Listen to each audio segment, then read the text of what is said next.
Welcome, and thank you for joining The Logic of It All with your host, Reverend Gary Essex Sprunger. Hello. Glad you could join in on the conversation. The last time we were together, it was the culmination of 20 episodes of applying logic to the scriptures of our Christian faith. We examined the Garden of Eden, the creation of man and woman, the origin of sin, the origin of evil and Satan, origin of the Ten Commandments, the parting of the Red Sea, Immaculate Conception, the virgin birth, the miracles of Jesus, his crucifixion, his resurrection from death, and his ascension up into heaven, and the stories that identified Jesus as the expected Messiah from Old Testament times. We studied them all with the understanding that the knowledge of the ancients consisted of myths, legends, superstitions, and belief in mythological gods, while acknowledging those of the Old Testament believed in one God. The conclusion in episode 20 that Jesus was born a human from human parents, Joseph and Mary, and that he was not a mythological offspring of God. He was not a spiritual being in a mythological sense. He was a human. And that being so, necessitates a worldwide reformation of Christianity. Well, all based on the knowledge of the ancients must all go through a reformation in the light of scientific reasoning. No faith is immune from current reasoning to bring them into this century. Since Christianity is my faith, I'm calling for a Christian Reformation to bring the faith into this century. Because of what we have believed for over 2,000 years, I realize that accepting Jesus as a human is far more difficult than accepting Jesus as a Son of God. But I propose one can be a son or daughter of God without the ancient concept of being an offspring between a God and a human, as in the case of Mary. We are all children of God. It all goes back to God, creator of all that is. All of us are first and foremost children of God. It just so happens that Jesus was the best child, perfect child of God. Logically, he must have been a savant. It was logical then, after his death, with their ancient knowledge, when it was obvious he had made such an impact on all that attended his speaking and heard his voice and his teaching, understanding our relationship with God and how we are to love one another. The ancients could only believe, with their limited knowledge and understanding, him to be the Messiah, who had been long prophesied coming. The storytellers, whom we know so little about, wrote after his death stories about him that supported their belief in his being the Messiah. If all the miracles they had attributed to him were true and happened during his lifetime, why, there's no evidence in papyrus or stonework or art like that, which has memorialized so many other outstanding individuals, generals, kings. Certainly, he would have been known for all the miraculous healing, calling people back from the dead, walking on water, calming storms, changing water into wine. All that would have caught the attention of those artisans capable of preserving the history of someone as significant as Jesus, had those events happened during his ministry, his lifetime. Logically, one would think so, since it happened for others of historic importance. Nothing on papyrus to chronicle those events while he was alive. It's not logical now, but it was after his death that God of mythological conceptualization sacrificed his son for the forgiveness of all human sin.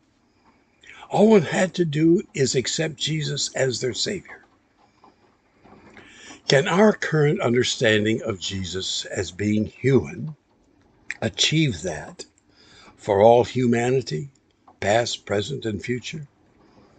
Is a corporate one-size-fits-all forgiveness of sin still a comprehensive and viable belief?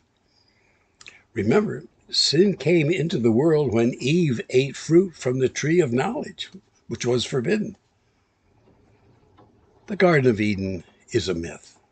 Would God's forgiving all for their sins just by saying Jesus is their Savior only an extension of that myth?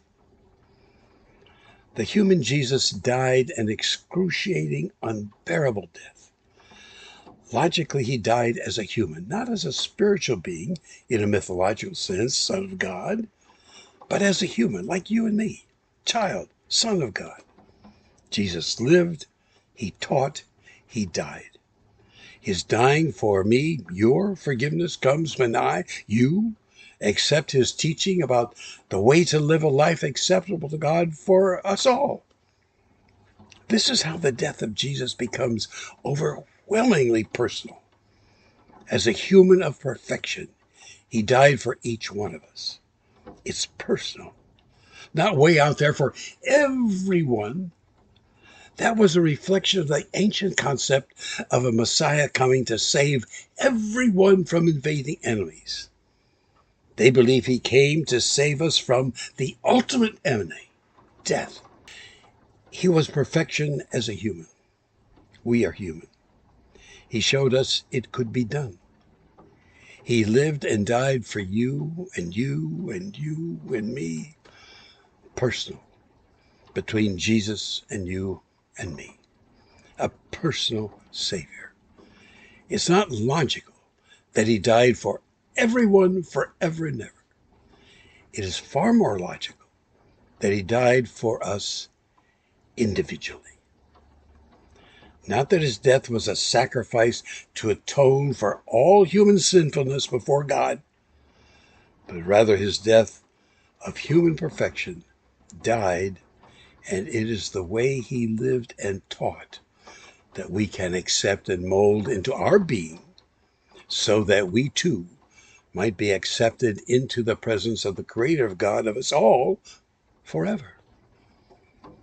Jesus, being human, brings us into an intense personal relationship with him.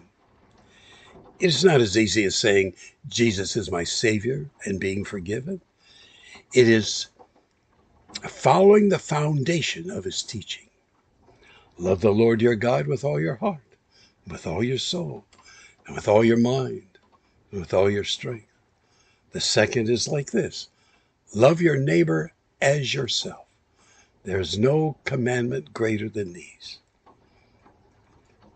Not complicated, not rocket science, just logical. If you love God, you love his children, our neighbors. Not easy. Certainly not like it's been saying, Jesus is my Savior, and believe you are forgiven again and again. No, Jesus is your Savior. Jesus is my Savior. It is intensely personal having Jesus in your life. And no matter the difficulties life throws at you, the personal relationship you have with Jesus makes life a beautiful adventure, filled journey. Sometimes life will be devastating, bringing you to your knees in grief and despair, and at other times ecstatic and beautifully joyful, taking your breath away. And the people you meet, wonderful. Sometimes not so, but for the most part, really nice. Enjoy living with Jesus. Until the next episode 22, more about the human Jesus and what he means to us now. But out of time now, and the coffee's cold. Have a good rest of your day, and sunshine tomorrow. Thank you for following The Logic of It All and the Hope for a Christian Reformation. If you have followed since episode 1, you're welcome to the website, thelogicofitall.com. Join us again for much, much more in the logic of it all.